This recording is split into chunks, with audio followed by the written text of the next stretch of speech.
And welcome to another episode of the Tar Heels Insider Podcast. I'm your host, Grant Chachere, of course, the beat writer for North Carolina Tar Heels on SI.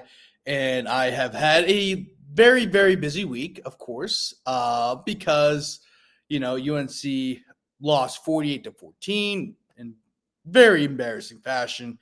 And, of course, everyone and their mamas wants to talk about what the hell happened at Keene Stadium on Monday night. It's incredible. Like I explained this on previous podcast. Just the amount of attention this program has gotten, the amount of attention Bill Belichick has gotten, and even his girlfriend have gotten, right? And everyone wanted to talk about whether it was local, whether it was national, even sports shows and non-sports shows. And yesterday, and even going into today, people are still talking about Belichick, but in a completely different way. I mean, people are bashing him. You know, the Boston media, of course, is loving it because Bill Belichick, to them, was the reason why Tom Brady left New England, and then, of course, won a Super Bowl with Tampa Bay, and, of course, how his tenure at New England ended. I mean, it just seems like, it's not even them, it's just national media. Like, every time I'm listening to a podcast, some of my favorite podcasts, and whether I'm watching different clips, whether it's the Richard Eisen show, Colin Cowherd, just everybody. Everybody has something to say about Belichick, but it really hasn't been positive. It's a very, very incredible time in Chapel Hill, because before Monday, everyone seemed to love the Tar Heels and Bill Belichick. Now it's like, it's not looking good in Chapel Hill. So it's just a very, very interesting dichotomy of everything that's been going on the last couple of days. It's just incredible. And one of the things, you start to wonder whether it's me, it doesn't have to be just me. It's the fans. Can UNC recover from this? This was an extremely embarrassing loss. Everyone was watching this game. It was the only game of the day. It was the last game of the first weekend of college football, or the first official. I know you had the week 0, but week 1 was the biggest weekend of college football. You're the last one, the only one on Monday, and you laid a gigantic egg. ESPN was there. They had a whole college football special. Of course, Matt Berry hosted it, and then you had Nick Saban was there. You had Pat McAfee there. Of course, he's a good friend of Bill Belichick and Matt Lombardi, the GM for UNC. Teddy Bruschi was there. He was in the studio. And by the way, he's an NFL analyst for ESPN. He's not college football. He is analyst for ESPN. He is an NFL analyst for ESPN, and he was there for the pregame show, the entire thing. And then you had celebrities. You had Michael Jordan. You had Mia Hamm. You had Lawrence Taylor. 3 of the greatest UNC athletes of all time. Roy Williams, of course, was there. He's a homer, right? Of course, he's the legendary coach of North Carolina, but he's a homer. Graduate from UNC. You see him a lot of UNC events. Even when he was the head coach at North Carolina, he was at a good bit of football games, a good bit of baseball games. He really loves baseball, too. Big baseball guy. So you see him a lot at UNC baseball games. Of course, so you saw him. And then Aaron Boone, manager of the Yankees, was there. I don't know the connection.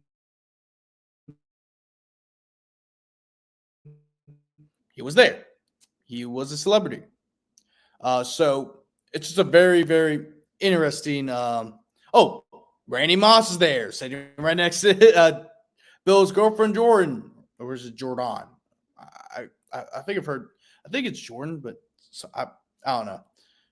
But it's a lot of people there. A lot of people there. Very influential people in sports media, or not sports media, but sports media and the sports world. And and forgot to mention, Chase Rice performed before the game, and then Eric Church was there. And then they even brought up Petey Pablo. They brought out PD Pablo. North Carolina, come on and raise up. They brought him out. And you laid a gigantic hit. The first drive was great, right? They drove down the field with ease. They scored a touchdown. Crowd goes wild, and then the rest of the game happened, and we all know what happened after that. And as bad as they played, and as embarrassing as that was, the Tar Heels could still recover from this. And that sounds like a wild thing to say. And you may be thinking, oh, well, they're going to go 4-8 or they're going to go 2-10. They can still recover, right? The next game is against Charlotte. That is a get-right game, right? I look, and I'm not saying Charlotte can't beat UNC, right? They still can. There's a slight possibility they still can. But that, to me, is a get-right game. It's a get-right game for many different reasons. For starters, Charlotte's not as good as you. That's number one. Number two, now you kind of know what the weaknesses of this team because they played against another team. And even Bill Belichick said that in his press conference. It was a little bit easy. Now you're able to kind of evaluate where your strengths and weaknesses are because you play against another team. They had a very limited time to really know who was on the team because remember, they brought in 70 new players, 40 of which came after the spring. So you had to acclimate 40 new players plus a freshman into your team. So it was a very hectic fall camp for Bill Belichick. And not only that,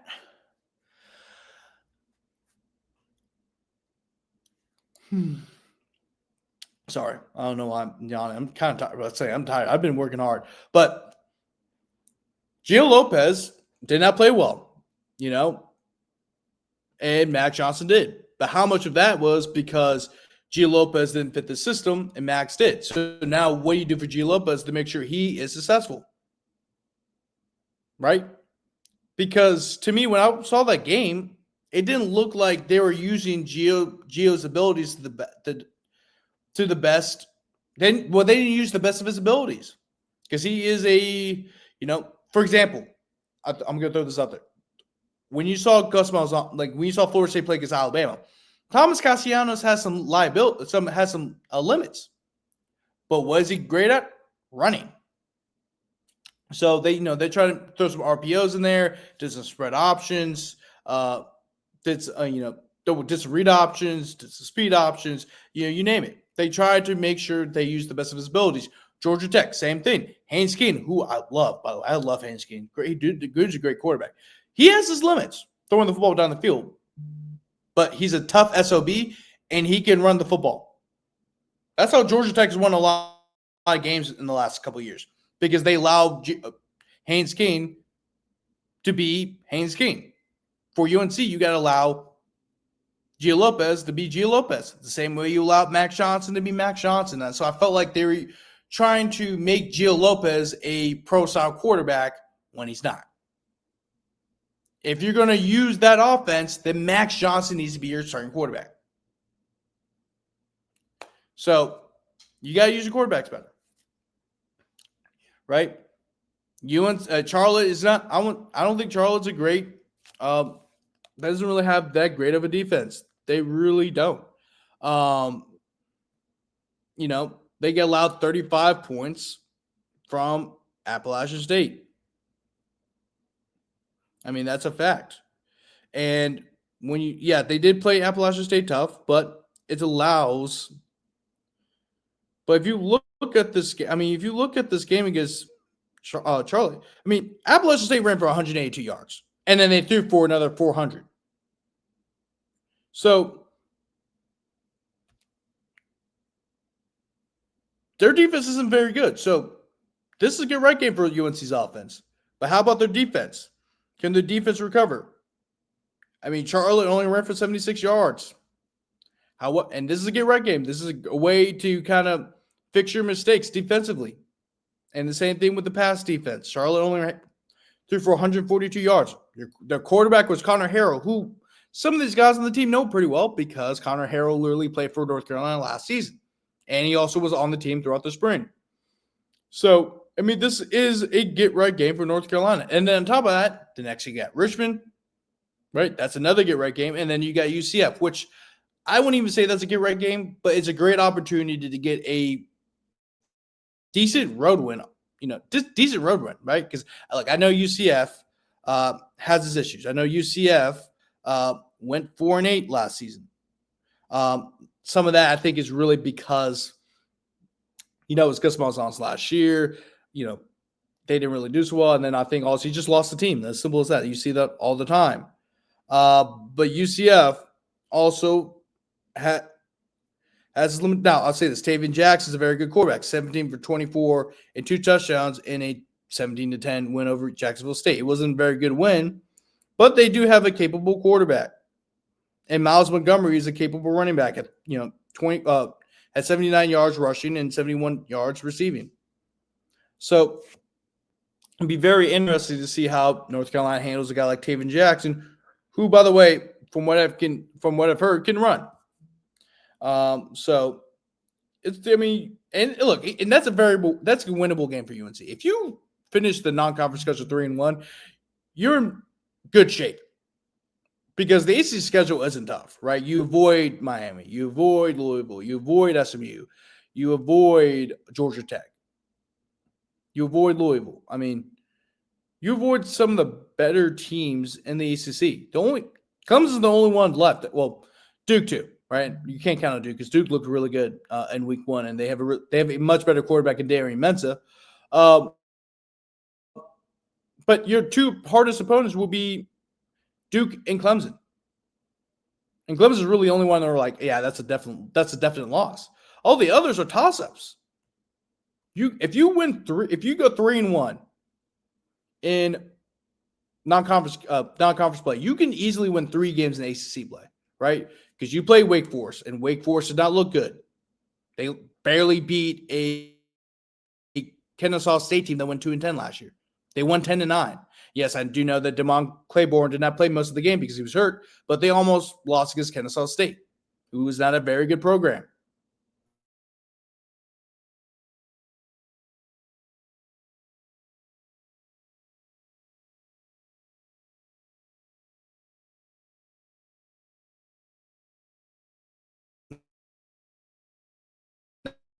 At a very good play.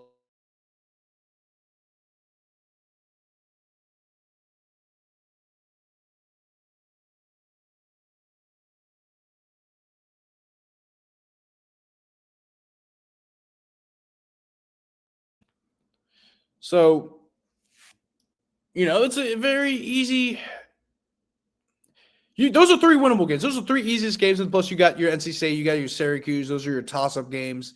I mean, you got a chance. You have a chance. If you go 3-1, you have a chance to kind of break through. Because to be honest with you, like I said this before, there was a lot of unknowns on this team. And because after that first game, now we have a little bit more knowns.